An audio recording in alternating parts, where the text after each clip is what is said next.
बहुत समय पहले की बात है। एक छोटे से गांव में एक भूतनी की कहानी मशहूर थी। कहा जाता था कि गांव के किनारे पर एक पुराना खंडहर था, जहां रात में एक भूतनी दिखाई देती थी। लोग कहते थे कि वह भूतनी एक युवा महिला की आत्मा है, जो बरसों पहले इसी गांव में रहती थी। उसकी शादी की रात कुछ रहस्यमयी परिस्थितियों में उसकी मौत हो गई थी, और तब से उसकी आत्मा इस खंडहर में भटक रही है। एक बार गांव का एक साहसी युवक रवि ने इस कहानी की सच्चाई जानने का फैसला किया।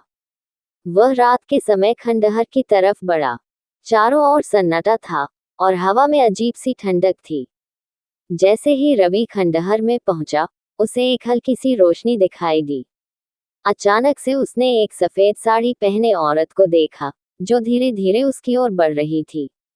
रवि का दिल जोर जोर से धड़कने लगा, लेकिन उसने हिम्मत नहीं हारी और भूतनी से पूछ ही लिया, तुम कौन हो और यहाँ क्यों भटक रही हो? भूतनी ने एक करुण आवाज में बताया कि वह इस गांव की थी, लेकिन अपनी अधूरी इच्छाओं के कारण उसकी आत्मा को शांति नहीं मिल पाई। वह चाहती थी कि कोई उसकी कहानी सुने और उसकी आत्मा को मुक्ति दिलाए। रवि ने उसकी बातों को ध्यान से सुना और गांव के लोगों को उसकी सच्चाई बताई। अगले दिन गांव के पंडित ने उसकी आत्मा की शांति के लिए पूजा करवाई, और उसके बाद से उस भूतनी को कभी किसी ने नहीं देखा। गांव के लोगों का मानना था कि उसकी आत्मा को आखिरकार मुक्ति मिल गई।